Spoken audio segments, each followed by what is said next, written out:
Rich Sutton on intelligence, LLMs, scaling laws. Rich gave a talk about a perspective on intelligence. The path to intelligent agents runs through reinforcement learning, and not through, for example, large language models. In reinforcement learning, each intelligent agent has its own goal. Different agents have different goals. Flourishing comes from decentralized cooperation. Watch the talk for more. The progress will come from new ideas, at least as probably more so than access to more energy and more computation. Let me turn it to Rich. Rich, DeepSeek is using the techniques that you pioneered, reinforcement learning, to create its powerful LLM using far fewer resources. What's your perspective here? How did DeepSeek do it? Well, I think the main thing is that DeepSeek is sort of putting the lie to the idea that all we need is computation, that algorithms are not super important. I've always felt that algorithms are super important, and the reinforcement learning part is part of that. Yeah, they have some new ways of using reinforcement learning. They're just doing some standard innovation. I want to say again about putting the lie to the idea that all we need is computation, and that every company should just be working hard to obtain massive amounts of energy and computation, and that's going to decide the winner. No, the progress will come from new ideas, at least probably more so than access to more energy or more computation. We've been fooling ourselves. The whole idea of a scaling law is that there's a law that says that you get more computation, your performance will improve. And I don't know how people get away with just calling something a law when it's hardly even an empirical generalization of any validity. I mean, maybe it's lasted for 2 months or something, and it becomes a law in this field we're in. We've been fooling ourselves. The whole idea of a scaling law. But they are not doing delayed rewards and long-term outcomes, and all those potentially sophisticated things that you would need to do really AGI, anything close to AGI.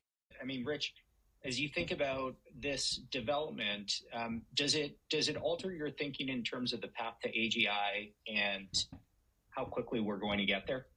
We expect sort of a fast trajectory, a trajectory where we have near small breakthroughs like this one along the way. The big question is whether you can push to AGI with the generative AI as your primary paradigm. Generative AI and large language models is your primary paradigm. I've always been very skeptical of this, and I don't think this really changes that. I also wanted to say that I think you are all right on to point out the degrading of the benchmarks and its increasing divergence from actual utility, and this could lead to disenchantment or a disappointment in at some point. And I also want to take a moment, and I have the floor a little bit to get back to the reinforcement learning part.